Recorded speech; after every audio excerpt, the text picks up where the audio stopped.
दिव्या को देखने लड़के वाले आए हैं, लेकिन उनकी बातों से लग रहा है कि वो लंबी लंबी फेंक रहे हैं। हमारे यहाँ 5 कार हैं, 7 बाइक्स हैं, फिर भी हम बस से आए हैं।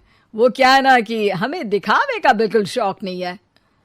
बड़ा नेक ख्याल है बेटा। लेकिन खुद की गाड़ी में बैठना दिखावा थोड़ी ना होता है। अरे हम दिल्ली से आए हैं, वहाँ पोल्यूशन बहुत है ना, तो हम गाड़ी में नहीं निकलते हैं। हाँ, ये उससे भी बड़ा नेक ख्याल है बेटा। लेकिन अगर आपको पोल्यूशन की इतनी चिंता है तो घर में 5 कार और 7 बाइक क्यों रखी है? अरे इतने पैसे हैं, फुर्सत में क्या करेंगे, कुछ ना कुछ खरीद लेते हैं। अभी पिछले ही हफ्ते एक हेलीकॉप्टर खरीदने का सोच रहा था। तो क्यों नहीं खरीदा? अरे उसके पंखे हवा ज्यादा देते हैं, हमारी माँ को ठंड बहुत लगती है ना, अब बुजुर्गों का ध्यान रखना पड़ता है ना। अरे वाह वाह, ये तो बहुत बड़ा ऊंचा और नेक ख्याल है। हम कैसे मान ले कि ये लोग झूठ नहीं बोल रहे हैं? अरे हमारा परिवार झूठ नहीं बोलता। दिल्ली शहर में किसी से भी पूछ लीजिएगा, हमारे बेटे का बड़े लोगों में उठना बैठना है। हाँ। अरे छोटो चुप रह, इतने बड़े लोग हैं, झूठ क्यों बोलेंगे? हमारी फैक्ट्री है, और ऐसी फैक्ट्री कि यहाँ ग्राहक आया, इधर सामान बनाया जल्दी जल्दी, और हम हर काम ना जल्दी करते हैं। हाँ वही तो, तब जल्दी जल्दी अपनी बेटी का हाथ हमारे बेटे के हाथ में दे दीजिए। दिव्या के पिताजी दिव्या के भाई छोटू की एक भी बात न मानते हुए दिव्या की शादी दिल्ली के इस फेंकू परिवार में करवा देते हैं। जब दिव्या ससुराल पहुंचती है तब आपकी कार्स और बाइक्स कहाँ है? मुझे बाहर जाना था किसी काम से। कार और बाइक्स? कौन सी कार और बाइक्स?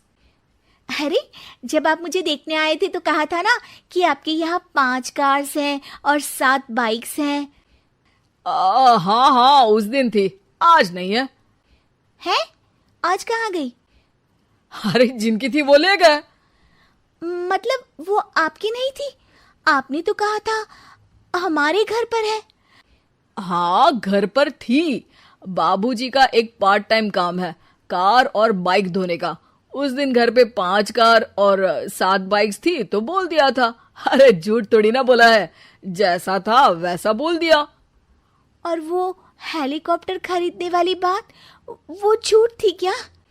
अरे बिल्कुल नहीं, शहर में एक नई कंपनी आई है पंखे की, जिसके पंखे बड़े हैं। कंपनी का नाम हेलीकॉप्टर रखा है।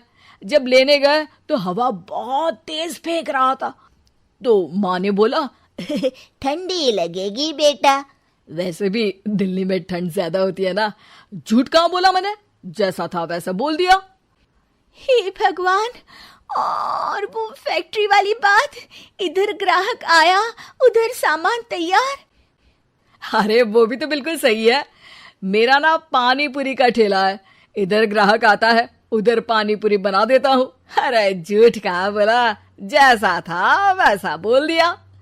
हे राम, मेरे तो कर्म फूट गए। आपने तो कहा था कि आप लोगों का बड़े लोगों में उठना बैठना है। अरे है तो, पहले मैं बहुत बड़े लोगों के यहाँ नौकर था। जब भी कोई गलती करता तो वो मुझसे उठक बैठक लगवा देते। हो गया ना बड़े लोगों में उठना बैठना। दिव्या अपने साथ हुए धोखे पर रोने लगती है और ठान लेती है कि वो ससुराल वालों को लाइन पर लाकर ही रहेगी और उनकी ये झूठ बोलने वाली आदत छुड़वा कर रहेगी। आप लोग खाने में क्या लेंगे? करेला खा लूंगा। अरे मुझे तो टिंडे खाने हैं। कद्दू खाऊंगा।